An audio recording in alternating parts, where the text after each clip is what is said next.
Conditions of equilibrium of a floating and submerged bodies. നമ്മൾ നേരത്തെ തന്നെ ഒരു ഫ്ലോട്ടിംഗ് ബോഡിയുടെ കേസിൽ എന്താണ് അതിൻ്റെ ഇക്വിലിബ്രിയം എന്ന്, അല്ലെങ്കിൽ എന്താണ് അതിൻ്റെ സ്റ്റെബിലിറ്റി എന്ന് നമ്മൾ ഡിസ്കസ് ചെയ്തിട്ടുള്ളതാണ്. അപ്പോൾ നമ്മൾക്കിനി ഇപ്പോൾ ഇത് ഒരു ഫ്ലോട്ടിംഗ് ബോഡിയുടെയും അതുപോലെ ഒരു സബ്മെർജ്ഡ് ബോഡിയുടെയും കേസിൽ എന്താണ് നമുക്ക് അതിൻ്റെ ഇക്വിലിബ്രിയം കണ്ടീഷൻസ് അല്ലെങ്കിൽ സ്റ്റെബിലിറ്റി എന്ന് നമ്മൾ ചെക്ക് ചെയ്യാൻ പോവുകയാണ്.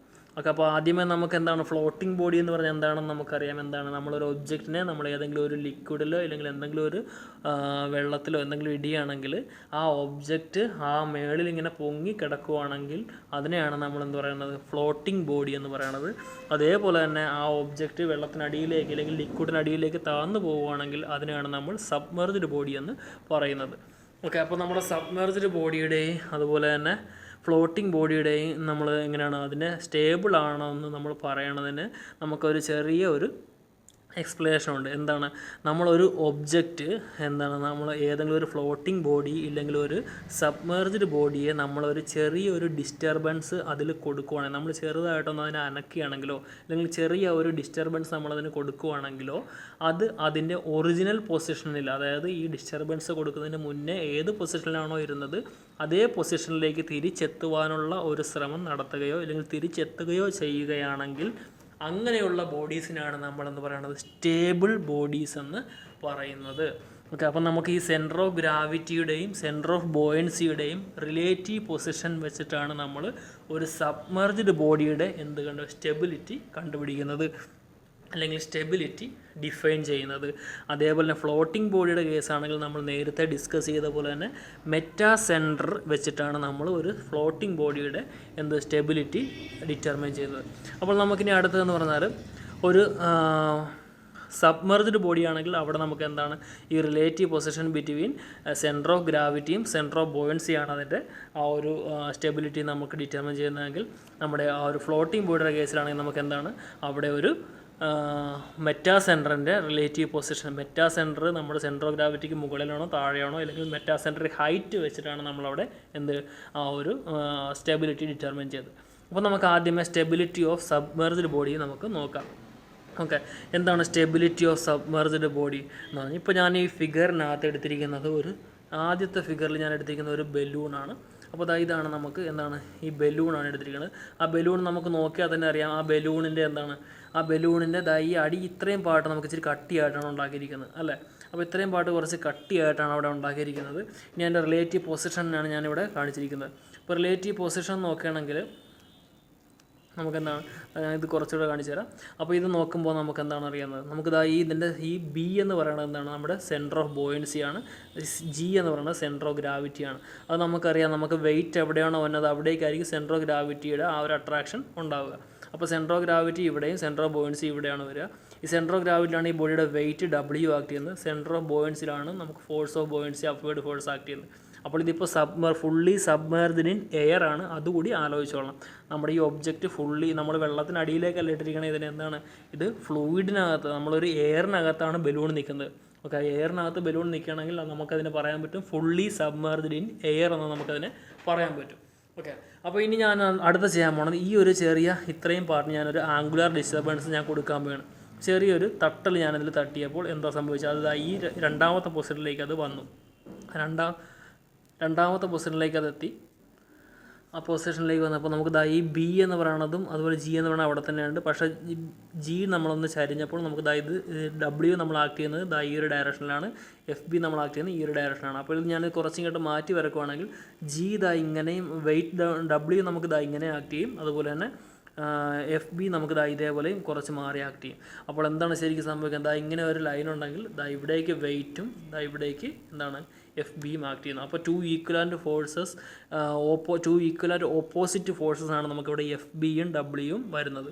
ഓക്കെ, അപ്പോൾ എന്താ സംഭവിക്കുക, നമ്മളിങ്ങനെ ഒരു ആംഗുലാർ ഡിസ്റ്റർബൻസ് കൊടുക്കുകയാണെങ്കിൽ ഈ FBയുടെയും അതുപോലെ Gയുടെയും ആ ഒരു മൂവ്മെൻറ്റ് കാരണം നമുക്ക് FB മുകളിലേക്കും G താഴേക്കും ആക്ട് ചെയ്യുന്ന കാരണം ഇതിന് ആൻറ്റി ക്ലോക്ക്, നമ്മൾ ഏത് ഡയറക്ഷനിലാണോ നമ്മൾ അതിനെ തിരിച്ചത് അതിൻ്റെ ഓപ്പോസിറ്റ് ഡയറക്ഷനിലേക്ക് മൂവ് ചെയ്യാനുള്ള ഒരു നമുക്കവിടെ കപ്പിൾ നമുക്കവിടെ ഫോം ചെയ്യും. ഓക്കെ, അപ്പോൾ നമ്മുടെ ആ ഒരു ഇങ്ങനെയുള്ളൊരു ബോഡിയുടെ കേസ് പറയുകയാണെങ്കിൽ അതിനെ നമ്മളൊരു റൈറ്റിലേക്ക് ഒരു ക്ലോക്ക് വൈസിലേക്ക് നമ്മളൊരു മോഷൻ കൊടുക്കുകയാണെങ്കിൽ അതിൻ്റെ ഈ രണ്ട് ഫോഴ്സുകൾ ചേർന്നതിനെ ഒരു anticlockwise opposite force നമുക്കതിൽ കപ്പിൾ നമുക്കതിൽ കൊടുക്കും. ഓക്കെ, അപ്പോൾ ഇതാണ് നമുക്ക് ഈ ഒരു ഇങ്ങനെ നമ്മളെ പഴയ ഒറിജിനൽ പൊസിഷനിലേക്ക് നമ്മൾ ആ ബോഡി എത്തുകയാണെങ്കിൽ അതിനെയാണ് നമ്മൾ എന്താണ് സബ്മർജ്ഡ് ബോഡിയുടെ കേസിൽ എന്താ പറയുന്നത്, ആ ഒരു സ്റ്റെബിലിറ്റി എന്ന് പറയുന്നത്.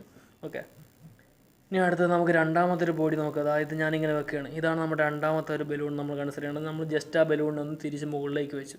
അപ്പോൾ അതിൻ്റെ സെൻറ്റർ ഓഫ് ഗ്രാവിറ്റി എന്ന് പറയുന്നത് ഈ മുകളിൽ വന്നു, സെൻറ്റർ ഓഫ് ബോയിൻസി എന്ന് പറയുന്നത് താഴെ വന്നു, W നേരെ താഴേക്ക് ആക്കി വന്നു, FB നേരെ മുകളിലേക്ക് ആക്കി വന്നു. ഞാൻ ഈ ഒബ്ജക്റ്റിനെ ഒരു ആംഗുലർ ഡിസ്റ്റർബൻസ് കൊടുത്താണ് രണ്ടാമത്തെ ഫിഗറിൽ കാണിച്ചിരിക്കുന്നത്.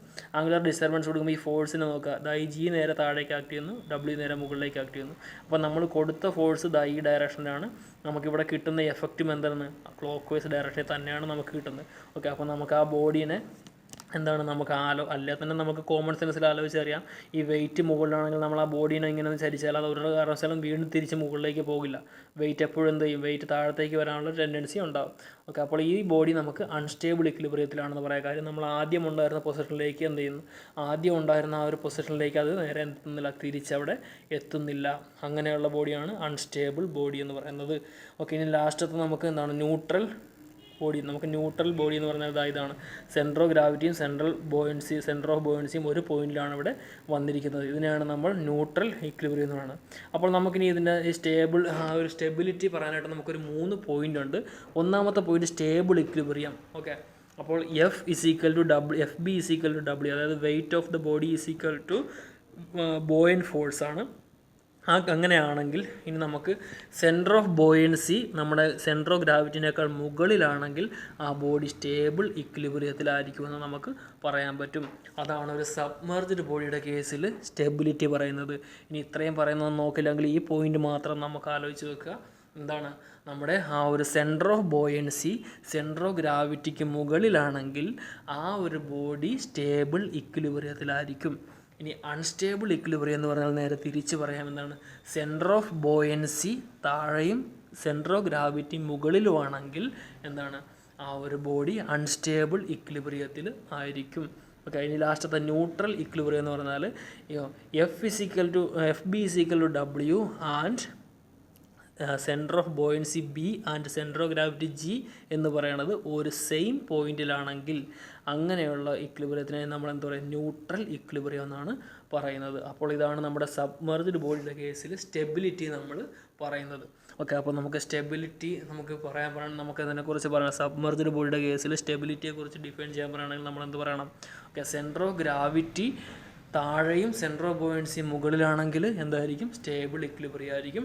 അവിടെ വേണ്ട W = FB എന്നുള്ള കണ്ടീഷൻ നമ്മൾ നോക്കണം. ഈ അൺസ്റ്റേബിൾ ഇക്വിലിബ്രിയം എന്ന് പറഞ്ഞാൽ സെൻറ്റർ ഓഫ് ഗ്രാവിറ്റി മുകളിലും സെൻറ്റർ ഓഫ് ബോയൻസി താഴെയുമാണെങ്കിൽ അത് അൺസ്റ്റേബിൾ ഇക്വിലിബ്രിയം ആയിരിക്കും. അതിന് നമ്മളൊരു ആംഗുലർ ഡിസ്റ്റർബൻസ് കൊടുക്കുകയാണെങ്കിൽ അത് പഴയ പോലെ അതിൻ്റെ ഒറിജിനൽ പൊസിഷനിലേക്ക് എത്തില്ല.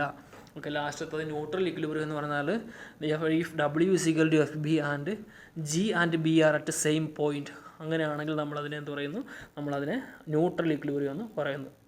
ഇനി അടുത്തത് നമ്മുടെ stability of floating body. Floating ബോഡിയുടെ കേസ് നമ്മൾ നേരത്തെ സ്റ്റെബിലിറ്റി പറഞ്ഞാണ്. മെറ്റാ സെൻറ്റർ വെച്ചിട്ടാണ് നമ്മളതിൻ്റെ എന്ത് പറയുന്നത്, മെറ്റാ സെൻറ്ററിൻ്റെ പൊസിഷൻ വെച്ചിട്ടാണ് നമ്മൾ അതിൻ്റെ സ്റ്റെബിലിറ്റിയും അൺസ്റ്റെബിലിറ്റിയും നമ്മൾ പറയുന്നത്. ഓക്കെ, മെറ്റാ സെൻറ്റർ ഒരു ഒബ്ജക്റ്റിൻ്റെ അല്ലെങ്കിൽ ഒരു ഫ്ലോട്ടിംഗ് ബോഡിയുടെ മെറ്റാ സെൻറ്റർ ഓഫ് ഗ്രാവിറ്റിക്ക് മുകളിലാണെങ്കിൽ അതിന് നമ്മൾ പറയുന്ന അത് ആ ഒരു ബോഡി എന്തിലായിരിക്കും, സ്റ്റേബിൾ ഇക്വിലിബ്രിയത്തിൽ ആയിരിക്കും. ഇനി അതേപോലെ തന്നെ മെറ്റാ സെൻറ്റർ നമ്മുടെ സെൻറ്റർ ഓഫ് ഗ്രാവിറ്റിക്ക് താഴെയാണെങ്കിൽ ആ ഒരു ബോഡി എന്തായിരിക്കും, അൺസ്റ്റേബിൾ ഇക്വിലിബ്രിയത്തിൽ ആയിരിക്കും.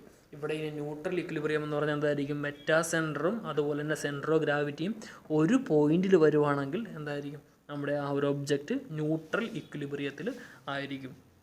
ഓക്കെ, അപ്പോൾ ഇത്രയാണ് നമ്മളുടെ ആ ഒരു കേസ് വരുന്നത്. അപ്പോൾ സ്റ്റെബിലിറ്റി ഓഫ് ഫ്ലോട്ടിംഗ് ബോഡി എന്ന് പറയുമ്പോൾ നമ്മുടെ ക്വസ്റ്റ്യൻ നമുക്ക് പ്രോബ്ലം ചോദിക്കാറുണ്ട്.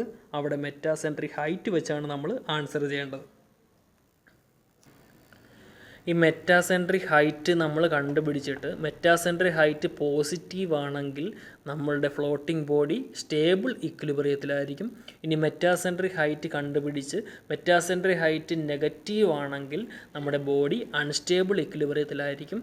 അതേപോലെ തന്നെ മെറ്റാസെൻട്രിക് ഹൈറ്റിൻ്റെ വാല്യൂ 0 കിട്ടിക്കഴിഞ്ഞാൽ നമ്മുടെ ഒബ്ജക്റ്റ് അല്ലെങ്കിൽ നമ്മുടെ ബോഡി ന്യൂട്രൽ ഇക്വിലിബ്രിയത്തിൽ ആയിരിക്കും. ഇനി മെറ്റാസെൻട്രിക് ഹൈറ്റ് പോസിറ്റീവ് ആകുക എന്ന് പറഞ്ഞാൽ എന്താണ് അവിടെ ഉദ്ദേശിക്കുന്നത്? ശരിക്കും നമ്മുടെ സെൻറ്റർ ഓഫ് ഗ്രാവിറ്റിക്ക് മുകളിലാണ് നമ്മുടെ മെറ്റാസെൻറ്റർ വരുന്നത് സെൻറ്റർ ഓഫ് ഗ്രാവിറ്റിക്ക് മുകളിലാണ് എന്നുള്ളതാണ് അവിടെ സൂചിപ്പിക്കുന്നത്.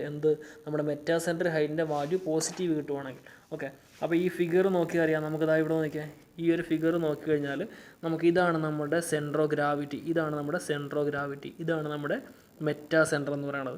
ഈ മെറ്റാസെൻറ്റർ മുതൽ സെൻറ്റർ ഓഫ് ഗ്രാവിറ്റി വരെയുള്ള ഈ ഡിസ്റ്റൻസിലാണ് നമ്മൾ മെറ്റാസെൻട്രിക് ഹൈറ്റ് mg എന്ന് പറയുന്നത്. അപ്പോൾ ഈ mg പോസിറ്റീവ് ആണെങ്കിൽ ഇത്രയും വാല്യൂ പോസിറ്റീവാണ്, ഇത്രയും ഹൈറ്റ് ഈ ലെങ്ത് നമുക്ക് പോസിറ്റീവാണ്. ഇനി മെറ്റാസെൻട്രിക് ഹൈറ്റ് നെഗറ്റീവ് ആണെന്ന് പറഞ്ഞാൽ എന്താണ്? ഈ എം എന്ന് പറയുന്ന പോയിൻ്റ് എവിടെ വരും? ഇവിടെ വരും. ഇവിടെ എം വന്നാൽ നമുക്ക് എന്താവുള്ളൂ? മെറ്റാസെൻട്രിക് ഹൈറ്റ് എന്താവുള്ളൂ? നെഗറ്റീവ് ആകുള്ളൂ. ഇനി മെറ്റാസെൻട്രിക് ഹൈറ്റിൻ്റെ വാല്യൂ 0 വരിക എന്ന് പറയുന്നതാണ്. ഈ എമ്മും അതുപോലെ തന്നെ ഈ ജിയും എന്ന് പറയുന്ന പോയിൻ്റ് എന്താണ്? ഒരേ പോയിൻ്റ്, അതായത് ഈ ഒരു പോയിൻ്റ് തന്നെയാണ് എന്ത് വരിക? എമ്മും അതുപോലെ തന്നെ ജിയും വരിക. അപ്പോൾ ഈ എമ്മും ജിയും തമ്മിലുള്ള റിലേറ്റീവ് ഡിസ്റ്റൻസ്, ആ distance between M and G ആണ് നമുക്ക് മെറ്റാസെൻട്രിക് ഹൈറ്റ് എന്ന് പറയുന്നത്. ഈ മെറ്റാസെൻട്രിക് ഹൈറ്റ് ഈ ജിയും എമ്മും തമ്മിൽ അകലത്തിലല്ല, ഒരൊറ്റ പോയിൻ്റ് ആണെങ്കിൽ മെറ്റാസെൻട്രിക് ഹൈറ്റ് എന്താ അവിടെ? 0 ആയി. അപ്പോൾ അതാണ് അവിടെ ഉദ്ദേശിക്കേണ്ടത്. അപ്പോൾ ഒരു ഫ്ലോട്ടിംഗ് ബോഡിയുടെ കേസിൽ മെറ്റാസെൻട്രിക് ഹൈറ്റ് പോസിറ്റീവ് ആണെങ്കിൽ എന്തായിരിക്കും? നമുക്കവിടെ ആ ബോഡി സ്റ്റേബിൾ ഇക്വിലിബ്രിയത്തിലാണെന്ന് പറയാൻ പറ്റും.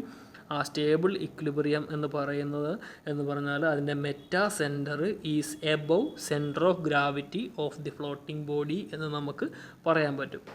ഇനി രണ്ടാമത്തെ കേസിൽ ഒരു ഫ്ലോട്ടിംഗ് ബോഡിയുടെ കേസിൽ മെറ്റാസെൻട്രിക് ഹൈറ്റ് നെഗറ്റീവ് ആണെങ്കിൽ ആ ബോഡി അൺസ്റ്റേബിൾ ഇക്വിലിബ്രിയത്തിലാണെന്ന് നമുക്ക് പറയാൻ പറ്റും. കാരണം ഇതാണ്, ഒരു ബോഡി അൺസ്റ്റേബിൾ ഇക്വിലിബ്രിയത്തിലാണെങ്കിൽ അതിൻ്റെ മെറ്റാസെൻറ്റർ എപ്പോഴും സെൻറ്റർ ഓഫ് ഗ്രാവിറ്റിക്ക് താഴെയായിരിക്കും. ഓക്കെ, സെൻറ്റർ ഓഫ് ഗ്രാവിറ്റിക്ക് താഴെയായിരിക്കും അതിൻ്റെ മെറ്റാസെൻറ്റർ എന്ന് പറയുന്നത്.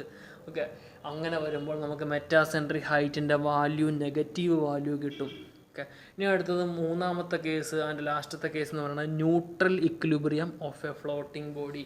ന്യൂട്രൽ ഇക്വിലിബ്രിയം എന്ന് പറഞ്ഞാൽ എന്താണ്? ശരിക്കും നമ്മുടെ മെറ്റാസെൻറ്ററും ഒരു ഫ്ലോട്ടിംഗ് ബോഡിയുടെ മെറ്റാസെൻറ്ററും സെൻറ്റർ ഓഫ് ഗ്രാവിറ്റിയും ഒരൊറ്റ പോയിന്റിലാണെങ്കിൽ അതിനെയാണ് നമ്മൾ എന്ത് പറയുന്നത്? ന്യൂട്രൽ ഇക്വിലിബ്രിയം എന്ന് പറയുന്നത്. മെറ്റാസെൻറ്ററും അതുപോലെ സെൻറ്റർ ഓഫ് ഗ്രാവിറ്റിയും ഒരൊറ്റ പോയിന്റിലാണെങ്കിൽ അവിടെ മെറ്റാസെൻട്രിക് ഹൈറ്റിൻ്റെ വാല്യൂ എന്തായിരിക്കും? 0 ആയിരിക്കും. അപ്പോൾ നമുക്ക് സാധാരണ പ്രോബ്ലം ചോദിക്കുന്നതും ഇങ്ങനെയാണ്. നമുക്കൊരു പ്രോബ്ലം ചോദിക്കുവാണ്, സ്റ്റേറ്റ് ദ സ്റ്റെബിലിറ്റി അല്ലെങ്കിൽ determine the stability of floating body എന്ന് പറഞ്ഞിട്ടൊരു ക്വസ്റ്റ്യൻ നമുക്ക് തരുവാണ്. അപ്പോൾ നമ്മളവിടെ എന്താ ചെയ്യേണ്ടത്? നമ്മൾ മെറ്റാസെൻട്രിക് ഹൈറ്റിൻ്റെ വാല്യൂ കണ്ടുപിടിക്കുക. നമുക്ക് മെറ്റാസെൻട്രിക് ഹൈറ്റിൻ്റെ വാല്യൂ കണ്ടുപിടിക്കാനുള്ള ഇക്വേഷൻ ഉണ്ട്. എന്താണ്? mg ഇസ് ഈക്വൽ ടു എന്താണ്? I/v minus bg. I/b minus bg എന്ന് പറഞ്ഞ ഇക്വേഷൻ ഉണ്ട്. അത് വെച്ചിട്ട് നമ്മൾ മെറ്റാസെൻട്രിക് ഹൈറ്റിൻ്റെ വാല്യൂ കണ്ടുപിടിക്കുക. മെറ്റാസെൻട്രിക് ഹൈറ്റിൻ്റെ വാല്യൂ പോസിറ്റീവ് ആണെങ്കിൽ that floating body is in stable equilibrium എന്ന് നമുക്ക് പറയാൻ പറ്റും. മെറ്റാസെൻട്രിക് ഹൈറ്റിൻ്റെ വാല്യൂ നെഗറ്റീവ് ആണെങ്കിൽ that body is in unstable equilibrium എന്ന് നമുക്ക് പറയാൻ പറ്റും. And metacentric value is equal to 0, then we can say that body is in neutral equilibrium. അപ്പോൾ ഇതാണ് നമ്മുടെ സ്റ്റെബിലിറ്റി ഓഫ് ഫ്ലോട്ടിംഗ് ബോഡി എന്ന് നമ്മൾ പറയുന്നത്.